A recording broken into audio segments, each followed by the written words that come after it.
Para pendahulu kita berjuang untuk mendirikan Provinsi Sulawesi Tenggara.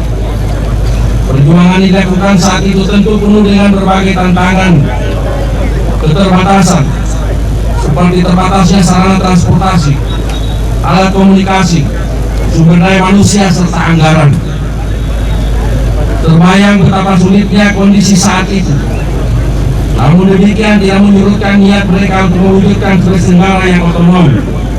Dengan otonomi maka daerah ini akan dikelola oleh putra-putri terbaik Sulawesi Tenggara.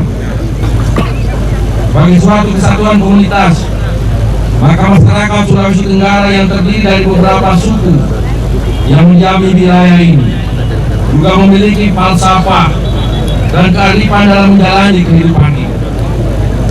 Nilai-nilai ini harus senantiasa hidup dalam masyarakat, terutama dalam menggarap persatuan dan menumbuhkan semangat perjuangan agar tetap kokoh dalam menjalani kehidupan ini. Bagaimana ungkapan para leluhur di kalangan suku Tolaki, mau pulai menua, membesako tono ngapa, mau siwi-siwi tono bohai. Nilai-nilai ini juga terdapat di kalangan masyarakat Tuna, yaitu koemo bada sumanamu lipu, koemo lipu sumanamu salah, koemo salah sumanamu adata, koemo adati sumanamu agama. Dan dalam masyarakat Buton juga ada ungkapan, yaitu indah-indahmu arata sumanamu karo, indah-indahmu karo sama namu lipu, indah-indahmu lipu sama namu sara, indah-indahmu sara sama namu agama.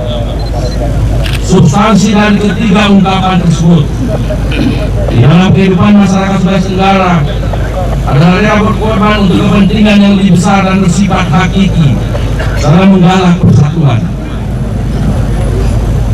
Oleh karena itu, ajang perayaan hari ulang tahun seperti ini harus dijadikan momen untuk merefleksikan perjalanan sejarah yang telah kita lalui, meliputi sejarah pembangunan dan perkembangan daerah ini, termasuk hari ulang tahun para tokoh pendahulu kita, tentang bagaimana perjuangannya, serta apa saja kelebihan dan contoh teladan dalam memimpin daerah ini. Hal ini dimaksudkan agar generasi muda sebagai pelanjut pembangunan dapat memahami perjuangan para pendahulu, serta menjadikan pengalaman mereka sebagai guru, serta suri teladan dalam membangun masyarakat dan daerah Sulawesi Tenggara yang sejahtera.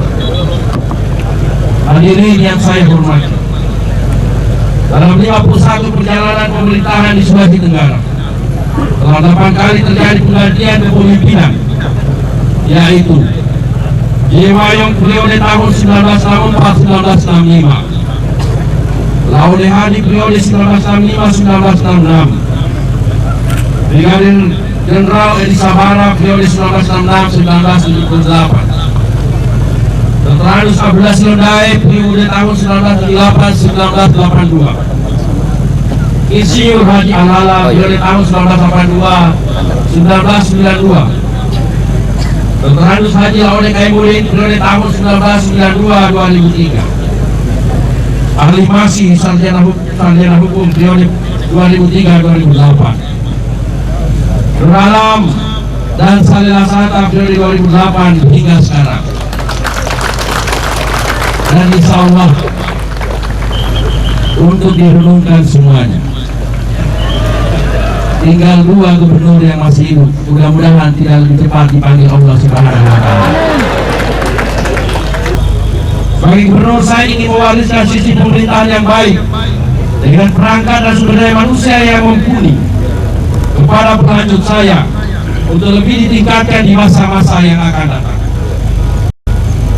Hadirin sekalian yang saya muliakan, kita bersyukur bahwa dengan dihentikannya ekspor bahan baku nikel atau ore, saat ini telah beroperasi pabrik pengolahan nikel di Kabupaten Konawe dan beberapa investasi pembangunan kawasan industri di Bombana, Konawe Selatan, di Konawe Utara dan di Kabupaten Buton. Saat ini juga telah berjalan pembangunan pabrik gula di Kabupaten Muna dan Muna Barat serta di Kabupaten Buton Utara. Bila semua investasi itu berjalan sesuai rencana, Maka pada tahun 2017 atau 2018 akan terbuka luas lapangan usaha dan lapangan kerja di daerah ini. Stagnasi ekonomi sebagai dampak dari penghentian ekspor akan berakhir dan masyarakat akan dapat merasakan perputaran dan pertumbuhan ekonomi yang lebih tinggi. Karena itu, sektor real dan sektor produksi, terutama bahan makanan dan perumahan, serta usaha jasa lainnya, harus terus dipersiapkan sebaik-baiknya, sehingga masyarakat kita tidak menjadi penonton, tetapi dapat terlibat langsung dan ikut merasakan kemajuan yang kita capai. Hal ini merupakan bagian dari usaha pemerintah dalam mewujudkan agenda pembangunan ekonomi.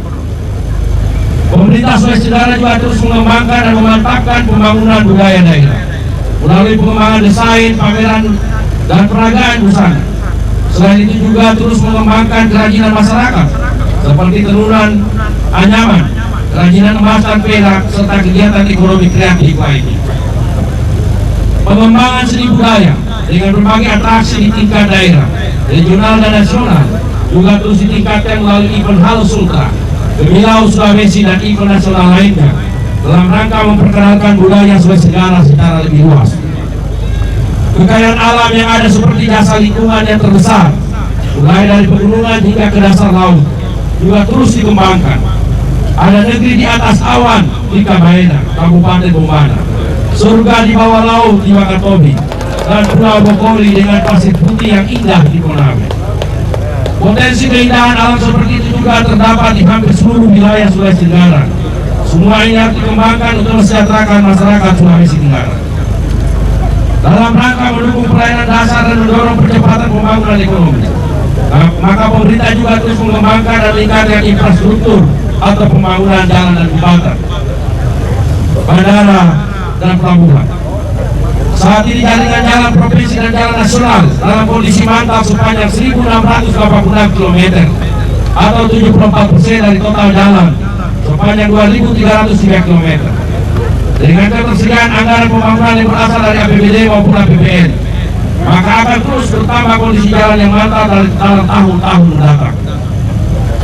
Untuk mendukung pelayanan lalu lintas darat pada kawasan strategis dan cepat tumbuh di beberapa lokasi, maka pembangunan jembatan yang menghubungkan kawasan tersebut terus dibangun. Saat ini telah terbangun jembatan Ulu Iwoi sepanjang 254 meter dengan total anggaran 48 miliar bersumber dari APBD dan PIP yang menghubungkan wilayah Kabupaten Konawe dan Kolaka Timur. Jembatan ini menghubungkan kawasan hilir Sungai Konawe di Kolaka Timur dan di Kabupaten Konawe. Juga sedang dirampungkan pembangunan jembatan Bahtram Aslo Wulowu yang menghubungkan Desa Wulowu dengan Pulau Makassar sepanjang 1.000 meter dengan anggaran sebesar 19 miliar. Saat ini telah selesai dikerjakan sepanjang 600 meter dan dengan dana sebesar 14 miliar akan rampung pada tahun 2015. Hal ini ditujukan untuk mengurangi resiko kecelakaan laut masyarakat Pulau Makassar yang selama ini menggunakan perahu motor untuk menyeberang ke kota Bau. Kita juga akan segera membangun jembatan Bahtram Aslo Kendari yang telah selesai proses lelangnya sepanjang 1.436 meter dengan anggaran sebesar 750 miliar. Untuk mewujudkan pembangunan jembatan Bahtram Aslo Kendari dilakukan melalui perjuangan panjang, mulai dari perjuangan untuk mendapatkan dana luar negeri maupun perolehan alokasi dana APBN.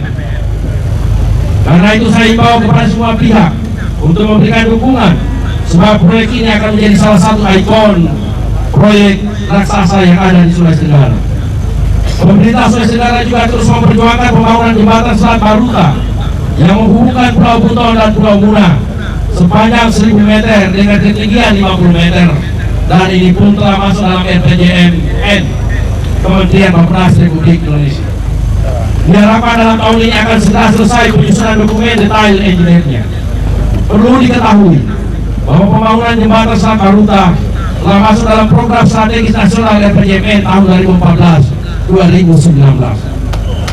Pemerintah Sulawesi Tenggara juga terus mengembangkan sektor perhubungan udara seperti pengembangan dan peningkatan Bandara Udara Haloleo di Konawe Selatan, Bandara Udara Beto Ambari di Bau, Bandara Udara Matahora di Wakatobi, Bandara Udara Sangian di Mandera di Kolaka, dan Bandara Sudirman Nurul di Kabupaten Muna dengan total alokasi anggaran pada tahun 2015 sebesar 68 miliar.